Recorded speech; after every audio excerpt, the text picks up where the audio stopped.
तेव्हा आता शांतपणे तुझा मुद्दा काय तो सांग।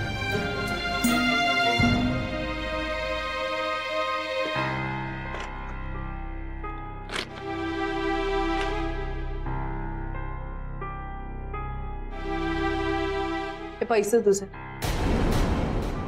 के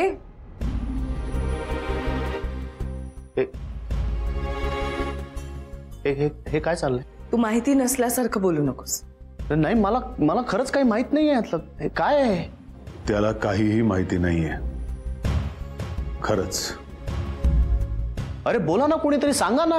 तू विचार ना, तू विचार तुझ्या लाडक्या बाबाला।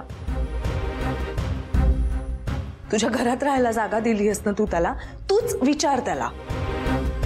तुमच्यात आता सुसंवादही सुरू झालाय नाही का? इतकी वर्ष एकटीनं मान मोडून काम करून मी ही संस्था उभी केली आणि आज हा माझा स्वाभिमान विकत घ्यायला आलाय। तू विचार त्याला, त्यांनी का केलं असं? ह्याच्या पर्सनल अकाउंट मधनं माझ्या संस्थेच्या अकाउंट मध्ये यांनी पैसे ट्रान्सफर केले, कुणालाही न विचारता माझ्या परवानगी शिवाय। यांनी का केलं असं?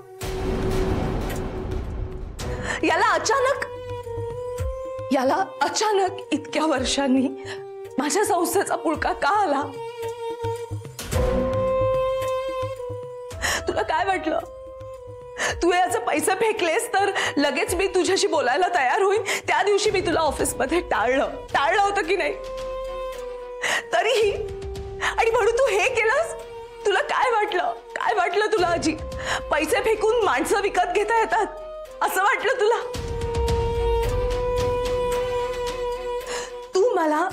तू मला का त्रास देतोस? कायदेशीररित्या आता आपण वेगळे झालेलो आहोत, आपल्यात काहीही संबंध नाहीये। तुझी प्रत्येक आठवण मी पुसून टाकलीये। मग तू हे का करतोस? तुला काय वाटलं मी एकटी आहे? हो मी एकटी आहे, पण मी एकाकी नाहीये। इतकी वर्ष काम करून मी अनेक माणसं गोळा केली आहे। माझ्या एका फोन कॉलवर ना लाखो रुपये मी गोळा करू शकते। तू कोण मला पैसे देणारा? पैशाचा आमिष दाखवून मला विकत घ्यायचा प्रयत्न नको करूस प्लीज।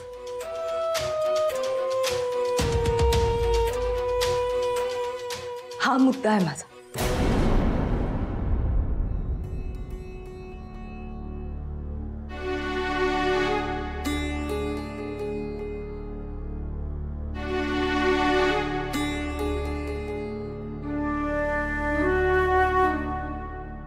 ओम, आता या माणसाशी संबंध ठेवायचा असेल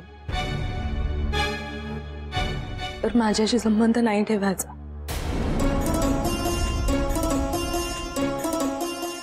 नाहीतरी आता तुमचं घर भरलेलं आहे।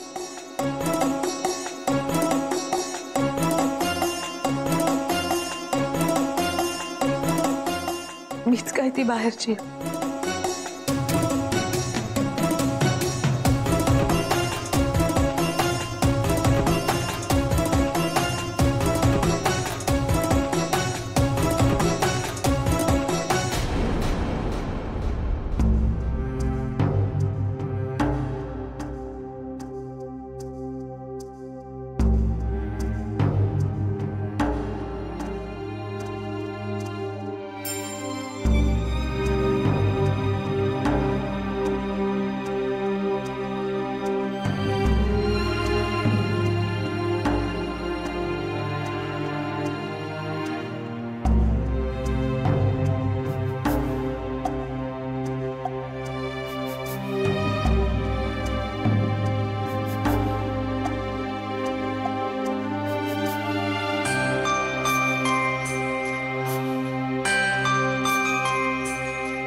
कुठे का? खोलीत येतो. आणि वहिनी गेली? हो गेल्या त्या. सॉरी, राडा झाला असेल ना. गेली होय काकू? माझं राहूनच गेलं भेटायचं. रणजित काका तू भेट ना ओमदादाला जाऊन प्लीज. हॅलो, तू कुठे चाललास? रणजित काका बरोबर. अगं म्हणजे काय, त्याच्या बरोबर मी आता कायम राहायचं ठरवलंय आणि तो जे जे काय सांगेल ना ते सगळं मी डायरीत नोट डाऊन करून घेणार आहे. बघ तू असलं काही करू नकोस, तो चिडेल. त्याला आवडत नाही सतत मागे मागे केलेलं, कळलं ना? हो का? हे पण ते जाऊ दे, माझ्याकडे एक मस्त गुड न्यूज आहे तुम्हाला सांगायला. काय? आत्ता ना रणजित काका मला एका इंटरव्ह्यू साठी घेऊन गेला होता, रेडिओ जॉकीच्या. आणि तिथे मी दिला इंटरव्ह्यू आणि मी सिलेक्ट झालो. मला नोकरी लागली इथे पुण्यात. रेडिओ जॉकी म्हणजे? रेडिओ जॉकी म्हणजे आपण रेडिओवरती गाणी ऐकतो ना, तर तो गाण्यांचा कार्यक्रम असतो सगळा, तर तो आपण होस्ट करायचा. होस्ट म्हणजे? होस्ट म्हणजे निवेदन करायचं. ते गाण्यांच्या मध्ये मध्ये बोलतात ना ते आरजे म्हणजे रेडिओ जॉकी. हा, तर तो सगळा गाण्याचा कार्यक्रम आपण होस्ट करायचा आणि मग लोकांचे फोन कॉल्स येतात, त्यांच्याबरोबर बोलायचं, त्यांच्यावर संवाद साधायचा. सुरुवातीला जाम अवघड वाटलं मला, पण मला रणजित काकानं सांगितलं, अरे कसं असतं माहितीये का, कुठली तरी गोष्ट आपण आयुष्यात पहिल्यांदा करतोच का नाही, तसंच आहे, तू करून बघ, जमेल तुला. आणि मग मी केलं आणि जमलं, मला मज्जा आली खूप. एकदम रणजित काकांच्या आवाजात बोलला. त्याच्यासमोर नाही हो बोललेलो, सांगू नका त्याला. समीर, तू आता इथेच राहणार मग? हो, म्हणजे मला नोकरी मिळाली ना पुण्यात. पण हे सगळं मला माझ्या बाबांना सांगायचं आहे. नाही पण छान, मस्त. कॉंग्रॅट्स, मस्त. थँक्यू. आणि मधू, हे सगळं तुझ्यामुळे आणि रणजित काकामुळे झालं. थँक्यू. मी ना माझ्या पहिल्या पगारातून तुम्हा दोघांना गिफ्ट देणार आहे. तुम्हाला सुद्धा देईन. मी जातो, बाबांना फोन करून येतो.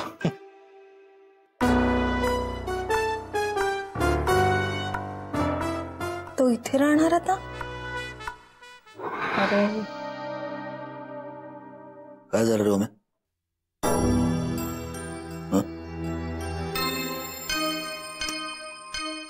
यार कोणीतरी सांगा ना मला काय झालं ते. ईशा तू तरी बोल.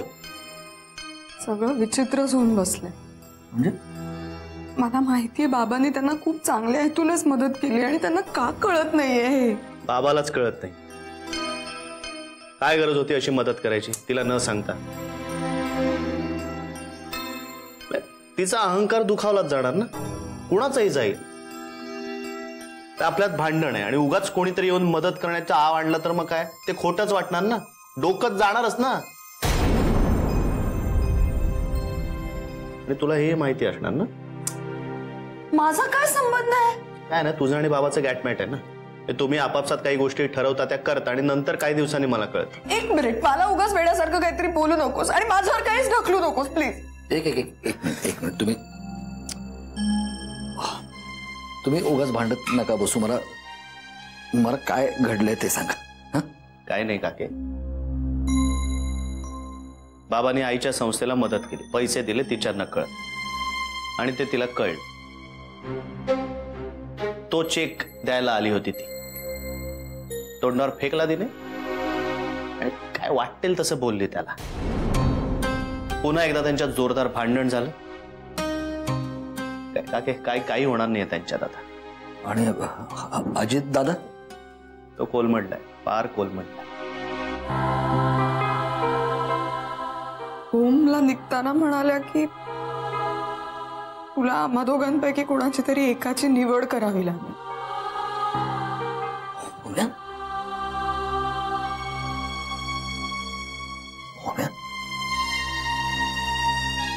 बहिणी असं बोलली तुला? सो म्हणजे आता लग्नाला दोघांपैकी कोणीतरी एकच जण असणार. जरा कुठे काही बरं होतंय असं वाटतंय तोवर काही ना काहीतरी बिनसतच. मला ना कळतच नाहीये, कळेन असं झालंय काहीच आता.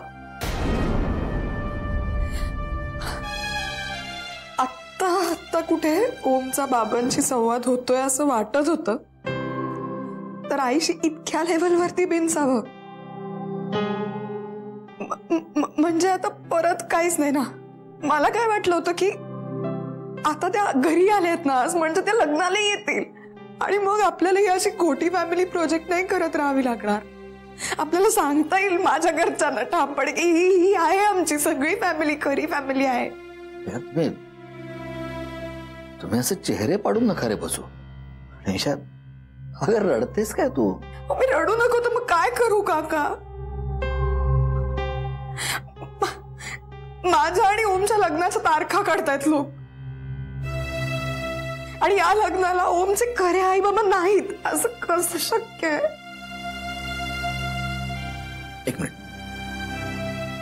मला सांगा, ही परिस्थिती आपल्याला नवीन आहे का?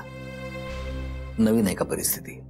किंवा असं समजा की ओमचे बाबा परत आलेच नसते, किंवा मृत्यूपत्राच्या वाचनाचा किस्सा आपल्या घरामध्ये घडलाच नसता, तरी पण आपण असेच रडत बसलो असतो का?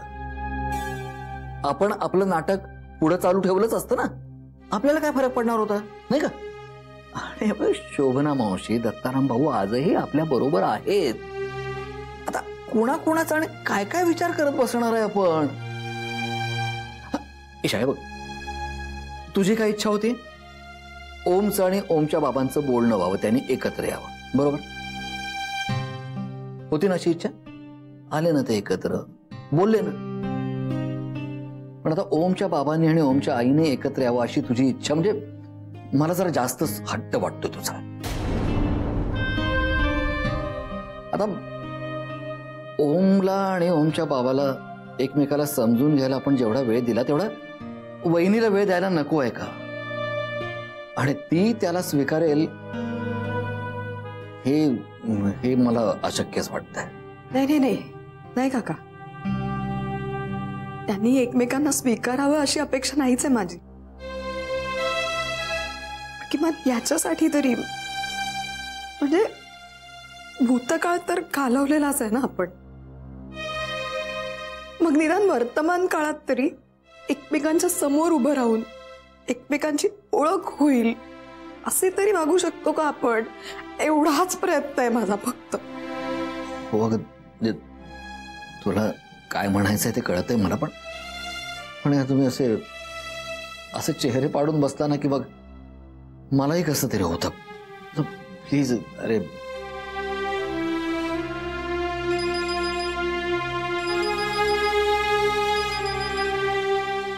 हा मोठे बाबा बोला. लग्नाची तारीख नक्की करूयात ना? ओमला विचार.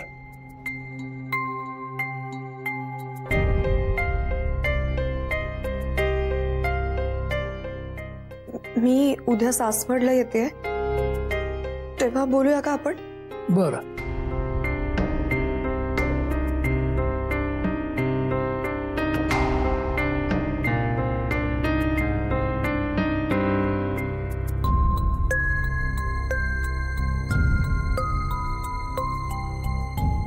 काय झालं? मोठे बाबा म्हणतात लग्नाची तारीख पुढच्या महिन्यातली फिक्स करूया.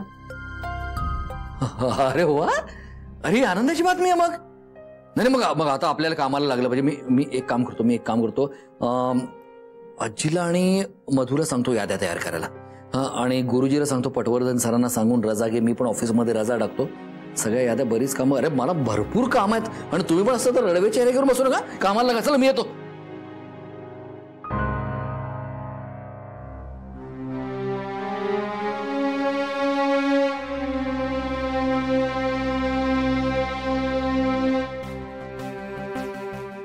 काय झालं ईशा? मी तुझ्याशी सोडून दुसऱ्या कोणाशीच लग्न नाही करू शकत. मग तू एवढी डिस्टर्ब काय आहेस? मग काही नाही, मला हे आई बाबांचंच आठवतंय सगळं. म्हणजे तू नाही का मला सांगायचास लहानपणी त्यांची भांडणं झाली की तू कसा कॉट खाली झोपायचास वगैरे, तर तेव्हा मला ते सगळं ना अति वाटायचं. म्हणजे मी मनातल्या मनात कितीदा म्हटलंय पण की हा असा कसा इतका वीक मुलगा. पण आज जेव्हा मी त्यांना प्रत्यक्ष असं भांडताना पाहिलं तेव्हा मला भीती वाटली खरंच. म्हणजे ते भांडणारे होते ना, ते तुझे आई बाबा नव्हते, ती वेगळीच कोणीतरी माणसं होती दोन.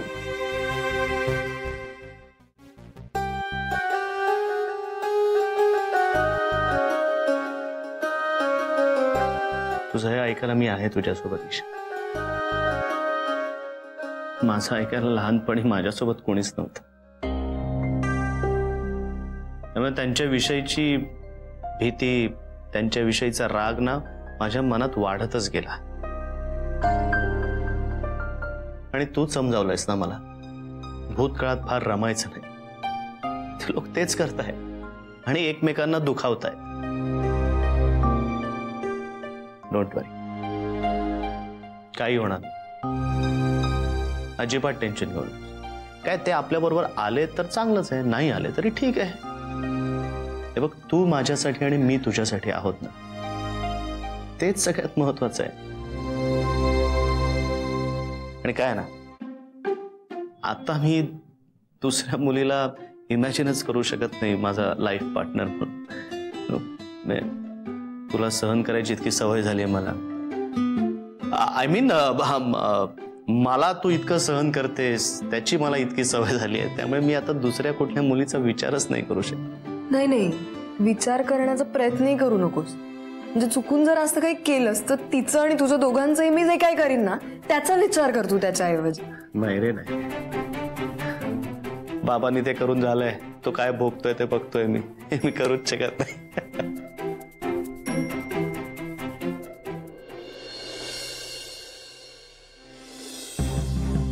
तुम्हाला हे कुटुंब त्याचं पसंत नाहीये. Okay okay fine. मग मी काय करू? मी त्याचे खरे नातेवाईक आणू का तुमच्या समोर? मग तुम्हाला पटेल का? असं करणं नाही जमणार तो. मी करून दाखवीन ते. तुमचा विश्वास आहे ना माझ्यावर? त्याच्या खऱ्या रक्ताच्या नातेवाईकांना एकत्र आणून दाखवेन.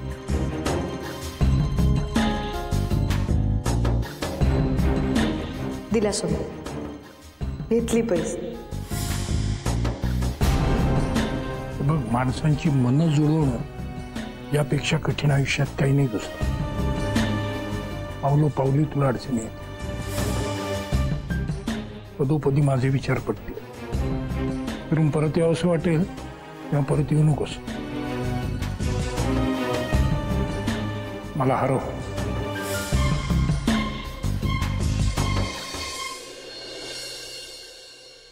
पण सर, नाही तुम्ही सुदीपला सांगाल का? मला सेल डीड पण करा. हो, 2 रजिस्ट्रेशन पण करायचे आणि नंतर कोर्टात क्रॉस घ्यायला पण जायचे सर. सर पण ओके सर, थँक्यू सर. आपले सर म्हणजे ना माझ्या मागे एवढी कामं लावतात आणि म्हणतात की 12च्या आत. ईशा, ईशा, काय? कुठेस? हा, काय झालंय? चल चल, खूप काम आहेत आज. नाही, मी ऑफिसला नाही येते. मी सासवडला चालले. का? हे कधी ठरलं? मी सांगितलं ना तुला मगाशी. तुम्हाला सांगितलंस? नाही सांगितलं का? सॉरी. नाही सांगितलं. हे काय चाललंय? हा, काय झालं? सांगशील का मला काही? ईशा, हा? ओमच्या आईबाबांचं खूप मोठं भांडण झालं असं. अरे बापरे. नाही, पण मग तू सासवडला जाऊन काय करणार आहेस?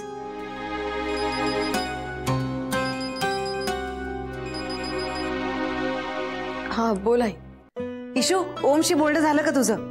कशाबद्दल? ऊस किती टन आलाय आणि आता कुठल्या गुऱ्हाळात पाठवायचा या संदर्भात बोलणार आहेस का ओमशी तू? आई प्लीज आता इरिटेट करू नकोस ना, मला खरंच नाही कळत आहे अगं तू काय बोलतेस. काय इशू तू म्हणजे ना खरंच बाबा. अगं कशाबद्दल म्हणजे काय, तुझ्या लग्नाबद्दल ना. आज तुझ्या लग्नाची तारीख फिक्स करणार आहे ना मी. मोठ्या बाबांचा फोन आला असेल ना तुला, त्याने सांगितलं नाही का तुला काही? काय ग इशू?